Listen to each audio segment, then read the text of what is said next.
हमारे गेस्ट आए हैं उनको पंकज डावर जी को, जो कि जिला अध्यक्ष है कांग्रेस के। सर बहुत बहुत स्वागत है। पहले तो आपका यार हरियाणा के इस मंच पर मैं चाहूंगी कि आप इस मंच पर आए, और साथ ही साथ मैं बुलाना चाहूंगी जी दिल्ली से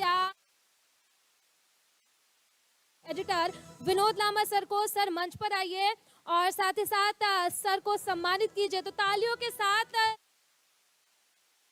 की गड़गड़ाहट जो है नहीं रुकनी चाहिए। जिस तरीके से लगातार हरियाणा का विकास हो रहा है, आप ऐसे में से हम सवाल करेंगे, साथ ही साथ विपक्ष से भी सवाल करेंगे और ये जानने की कोशिश करेंगे कि कितना विकास अब तक हरियाणा का हुआ है और आगे का क्या कुछ रोड मैप है और किस तरीके से आगे हरियाणा का विकास किया जाएगा। तो बहुत बहुत शुक्रिया विनोद सर आपका। और साथ ही साथ आप अपने सहयोगियों को भी आमंत्रित करना चाहूंगी। देवेंद्र और बसंत, प्लीज आप मंच पर आइए और साथ शुरू करेंगे। ओवर टू यू देवेंद्र और बसंत। धन्यवाद सोनाली। जिस तरह से लगातार अभी हम जेपी दलाल जी को भी सुन रहे थे और इस वक्त अब पंकज डावर जो कि जिला अध्यक्ष हैं शहरी कांग्रेस से। सर, बीजेपी कहती है कि हमने इतना विकास कर दिया कि शहर और शहर नहीं ग्रामीण इलाकों को भी हमने चमका दिया, लेकिन उसी शहर में उन्हीं ग्रामीण इलाकों में आप प्रदर्शन भी करते नजर आते हैं। कारण क्या है? मतलब सपने, क्योंकि आज हमारे कार्यक्रम का भी नाम ड्रीम्स ऑफ गुरुग्राम है, क्या वास्तव में सपने साकार नहीं हो पा रहे हैं, वो विकार में बदल रहे हैं? सबसे पहले मैं आपके सभी दर्शकों का अभिवादन करता हूं, साधुवाद करता हूं। आपने बीजेपी का जिक्र किया। देखिए, जिसका नाम ही बहुत झूठी पार्टी है तो उसके बारे में तो हम क्या ही कहें। आज शहर के हालात आपके सामने हैं। ऐसी कोई एक भी सड़क नहीं है जो टूटी हुई ना हो। जल भराव की क्या स्थिति है आपके सामने है। ये भाजपा के राज में ही कूड़ाग्राम नाम गुड़गांव को दिया गया, वो आपके सामने है। एक सरकारी अस्पताल जिसके लिए आज खून के आंसू यहाँ की जनता भारी है, वो आपके सामने है। एक बस अड्डा जो कि सिर्फ नाम का बस अड्डा है। आप देखिए, आप कहने को तो मिलेनियम सिटी कहते हैं और आप जाकर उस बस अड्डे के हालात देखिए। चारों तरफ आज त्राही आम है और उसके बावजूद ये विकास की बात करते हैं। विकास शब्द भाजपा की डिक्शनरी में नहीं है। ये केवल झूठ बोलने वाली पार्टी है, झूठ बोल के वोट लेना जानती है। बिल्कुल। और अब तो आपको भी प्रदर्शन के लिए प्रदेश नेतृत्व की इजाजत लेनी होगी, क्योंकि अब कांग्रेस का एक नया ये आदेश है, फरमान कह रहे हैं कई लोग उसे, कि अब विधायक अगर समस्या उठाएगा तो उससे पहले तो प्रदेश नेतृत्व की इजाजत बहुत ज्यादा जरूरी हो जाएगी। देखिए, इसको आप अनुशासन का नाम लीजिए। ये कांग्रेस पार्टी का अनुशासन है कि आपको कोई भी धरना प्रदर्शन करना है तो आपको एक अनुमति लेनी है, तो इसमें कोई बुराई भी नहीं है। विधायक तो अनुमति लेता रह जाएगा, फिर जनता परेशान हो रही है। देखिए, अब मैं अगर अपने घर से बाहर निकल रहा हूं, जल भराव में अगर मेरा पहला पैर घर से बाहर निकलने के बाद जाता है, अगर मेरे जनप्रतिनिधि को उसके लिए आवाज उठाने के लिए अपने शीर्ष नेतृत्व की अब मंजूरी लेनी पड़ रही है, तो इसमें आप अनुशासन मानेंगे? देखिए, जल भराव जैसे आपने कहा, ये विरोध प्रदर्शन धरने ये उनके लिए अनुमति है। कोई इस तरीके की चीजों के लिए जो चुना हुआ विधायक है उनको तो एक इंटीमेट ही तो करना है, और इंटीमेट करना मैं नहीं समझता कि कोई बुरी बात है आजकल। पर अब हमारा कल परमिशन, कल आप सुनिए, कल हमारा प्रदर्शन है अस्पताल को लेकर। मैंने एक दिन पहले रात को परमिशन के लिए लिखा, विद इन 1 घंटे के अंदर मेरे पास परमिशन आ गई। तो इसमें कोई ऐसी बुराई वाली बात है नहीं। आपके अंदर काम करने का जज्बा हो, लोगों की आवाज उठानी है। कांग्रेस कोई परमिशनों का खेल नहीं खेल रही।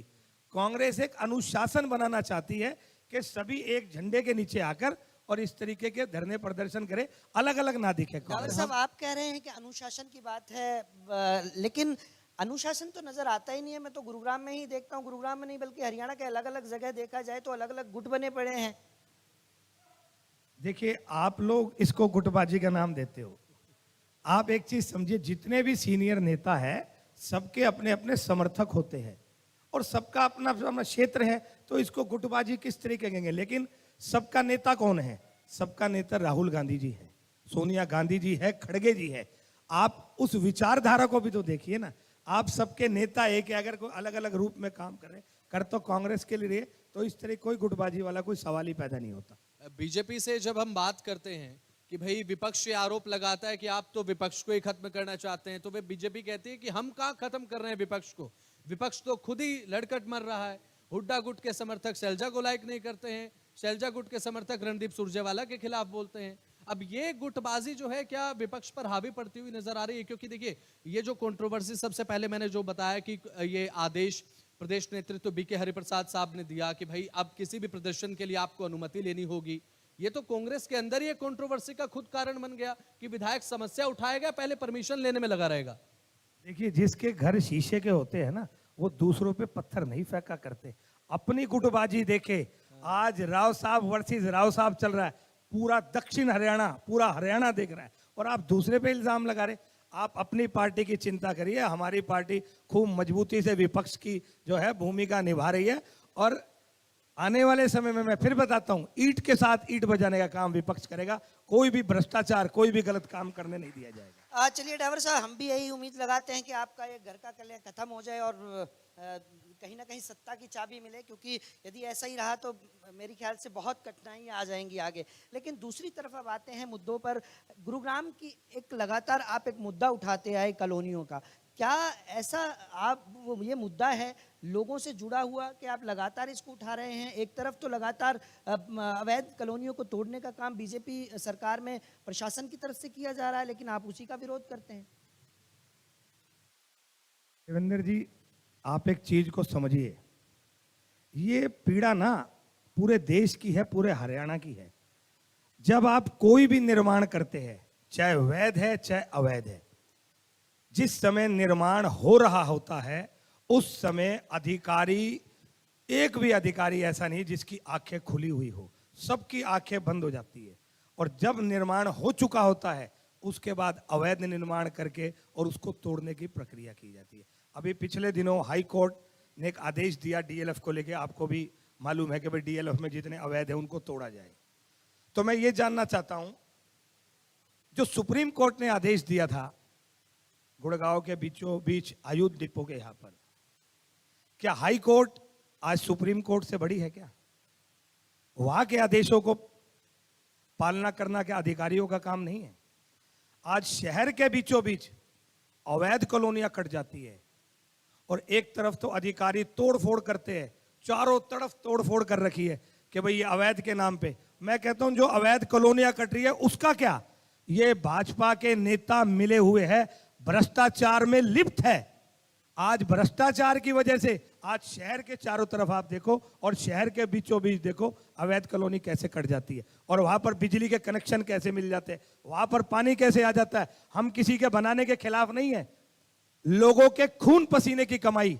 आप पहले डीलर जो है वहां डीलर उस मोहल्ले में या उस कॉलोनी में बनते हैं, वो पहले उनको सब्ज बाग दिखाते हैं, और जब वो बेचारे फंस जाते हैं उसके बाद खेल शुरू होता है अवैध का, फिर वसूली शुरू होती है। लेंटर माफिया अपना काम करता है, पानी माफिया अपना काम करता है, बिजली माफिया अपना काम करता है, और एक विभाग पूरा वो अपना काम करता है, वो किसी को नहीं दिखता। और अवैध के नाम पे चारों तरफ रेडिया तोड़ दो, कोई दिक्कत नहीं, आप रेडियो को तोड़ते हो, मकानों को तोड़ रहे हो, और जो अवैध कट रहे उनका क्या? उन पे कोई अंकुश लगाने वाला है?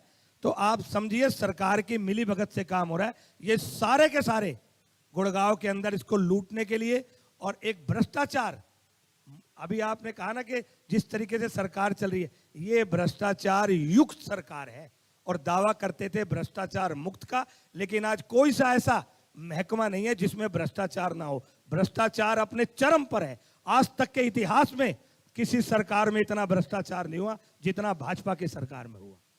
अब जब हम बात सत्ता पक्ष से करते हैं विपक्ष के बारे में, या फिर हम विकास के बारे में जब बात करते हैं, तो सबसे पहला तो सवाल मेरा है, क्योंकि अवैध निर्माण का जिक्र आपने किया, अवैध निर्माण को लेकर प्रदर्शन आपने आखिरी बार कब किया था, कब उठाई थी आवाज? सुनिए, अवैध कॉलोनी को लेके हमारी पूरी टीम उस जगह पर भी गई थी, और हमने उसके लिए मेल भी लिखी, सब कुछ किया, लेकिन दुर्भाग्यवश हमें जवाब मिलता है कि इस पे कार्रवाई बहुत जल्दी करेंगे। और मैं आपके चैनल के माध्यम से कहता हूं कि ऐसा कोई अधिकारी नहीं है जिसको पता ना हो कि शहर के बीचों बीच कहाँ कॉलोनी कट रही है। और एक चीज बताता हूं, और नई कॉलोनी कटने की भी तैयारी जो है वो भी चल रही है। इतने बेखौफ यहाँ के अधिकारी और नेता है, इनको किसी का कोई डर नहीं रह गया। लेकिन विपक्ष अपना काम मजबूती से करेगा और अवैध के खिलाफ एक अभियान के तहत अब जाने का काम किया जाएगा। जिस तरीके से शहर के बीचों बीच आप अवैध कॉलोनियां कटवाते हो, अवैध कॉलोनी का धंधा करते हैं यहाँ के नेता, और उसके बाद ईमानदारी का ढोल पीटते हैं। शर्म आनी चाहिए ऐसे नेताओं को जो लोगों के खून पसीने की कमाई को लूटने का और चूसने का काम करते हैं। चलिए, आपके सहयोगी भी आ गए हैं, वर्धन यादव जिला अध्यक्ष हैं ग्रामीण कांग्रेस के, उनका भी बहुत बहुत स्वागत है। इसके साथ साथ अब बात की जाए, क्योंकि ये कहा जाता था, क्योंकि जब हम कवर करते थे खबरें के, बीजेपी आरोप लगाती थी कि गड्ढों में सड़क नजर आती है, और अब आप जो प्रदर्शन कर रहे हैं, क्या ये माना जाए कि गड्ढे तो खत्म हो चुके हैं, कि आपकी सरकार में जो गड्ढे थे वो तो बीजेपी ने भर दिए हैं? सब खाली गड्ढे ही खत्म नहीं हुए, सड़कें भी खत्म हो गई। आप पूरा वाक्य कीजिए, गड्ढे खत्म नहीं हुए, शहर के अंदर सड़कें ही खत्म हो गई। आज क्या हालात है सड़कों के? आप कभी पटौदी रोड पे जाओ, रजिंद्रा पार्क में जाओ, शीतला माता रोड पे जाओ, रेलवे रोड पे जाओ, मदनपुरी में जाओ, न्यू कॉलोनी में जाओ, 4-8 मरले में जाओ, लक्ष्मी गार्डन में जाओ, शिवाजी नगर में जाओ, प्रेम नगर में जाओ, मैं कहाँ की सड़कें गिनवाऊं? लेकिन दूसरी तरफ मुंबई एक्सप्रेस वे भी है, द्वारका एक्सप्रेस वे भी नहीं है, तो ये यहाँ पर लोग नहीं रहते। इसका मतलब है कि आप हाईवे की अगर सड़क बनाएंगे तो शहर में सड़क नहीं बनाएंगे, यहाँ पर लोग नहीं बसते, यहाँ पर जानवर बस रहे हैं, यहाँ पर गाड़ियां नहीं चलती क्या? तो ये दोहरी जो नीति है ये नहीं चलेगी, आपको काम करवाना पड़ेगा। और मैं फिर कहता हूं, एक सरकारी अस्पताल जिसके लिए 8 साल से आज यहाँ की जनता खून के आंसू बहा रही है, लेकिन इस सरकार को अपना 5 स्टार कैटेगरी का कार्यालय बनाना याद था, लेकिन अस्पताल बनाना लेकिन याद अब नहीं। HSIIDC को दे दिया है कि बनाए हो। तो ये पहली बार हुआ है क्या? अब तक कितनी घोषणाएं हो चुकी? 1000 बेड, 800 बेड, 400 बेड, 600 बेड। आप सिर्फ घोषणाएं कर रहे हैं। इसको बनाएंगे कब? एक तारीख दीजिए कि इसको किस दिन से हम शुरू करेंगे। यहाँ के सांसद लगातार कई बार से सांसद है, और अब उनकी सुपुत्री यहाँ से स्वास्थ्य मंत्री है, तो उनको भी सोचना चाहिए। लगातार आप जीतते चले आ रहे, लेकिन एक अस्पताल नहीं बनवाया जाता। सर, एक और बात, जब हम जनता में जाते हैं, जनता से हम बात करते हैं, तो एक बात ये होती है कि कांग्रेस क्या मुद्दा विहीन हो चुकी है? क्योंकि जो आपके राजनीतिक प्रतिद्वंदी हैं वो लगातार ये आरोप लगाते हैं कि कांग्रेस तो मुद्दा विहीन है। अब ऐसे में आपकी तरफ से SIR का मुद्दा उठाया जाता है, जो मुझे लगता है कि एक लोकतांत्रिक देश में होने के नाते बहुत ज्यादा जरूरी भी है, और ये पता होना चाहिए कि कौन सा वैध वोट है, उसे काटा जाना चाहिए या फिर नहीं काटा जाना चाहिए। ये हालांकि चुनाव आयोग का काम है, लेकिन एक आम आदमी, एक मिडिल क्लास मैन जो 5 साल में एक बार वोट करता है, और वोट की शक्ति सर आप अच्छे से जानते हैं कि कितनी होती है, लेकिन वो जब घर से बाहर निकलता है, बाहर सड़क टूटी है नहीं टूटी है, सड़क अच्छी है नहीं है, महंगाई कितनी ज्यादा है कितनी नहीं है, अब ऐसे में SIR को लेकर क्या केवल लामबंद होकर रह गई है क्या कांग्रेस? एक नारा था जो पूरे देश में गूंज रहा था, वोट चोर गद्दी छोड़। ये वोट चोरी की सरकार है।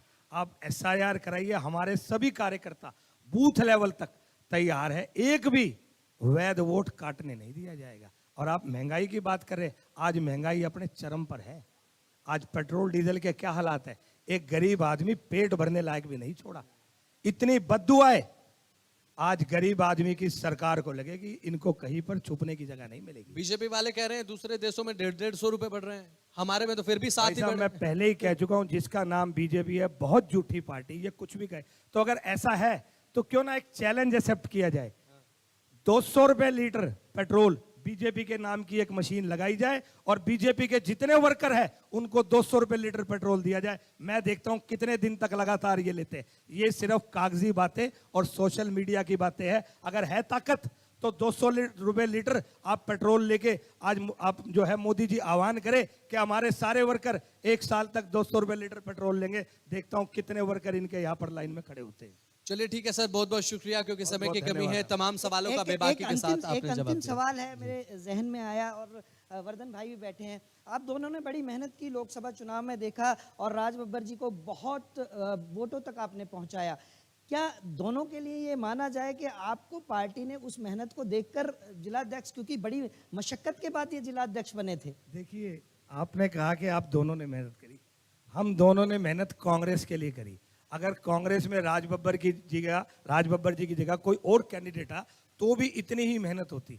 हम कांग्रेस के सिपाही हैं तो डरने वाले नहीं है। जिस तरीके से राज बब्बर जी ने चुनाव लड़ा वो भी देखने लायक था कि लगभग 7.5 लाख वोट, लेकर एक इतिहास दर्ज करने का काम किया। अगर 10 दिन और मिलते तो हम धूल चटवाने का भी काम करते। बिल्कुल एक शॉर्ट कमेंट, सद्भाव यात्रा कैसी रही सर कांग्रेस की? बढ़िया रही नहीं रही? सद्भाव यात्रा आपके सामने रही है और सद्भाव यात्रा में हमारे सबके नेता आदरणीय राहुल जी भी आए, भूपेंद्र हुड्डा भी पहुंचे, बिल्कुल मंच पे आए। पहुंचे। मंच पर हमारे सबके नेता, हरियाणा के सबसे बड़े नेता आदरणीय हुड्डा साहब भी वहाँ आए और उन्होंने अपने विचार भी रखे और पूरे हरियाणा ने उनके विचार भी सुने। बहुत बहुत शुक्रिया सर, बहुत-बहुत समय आपने दिया और तमाम सवालों का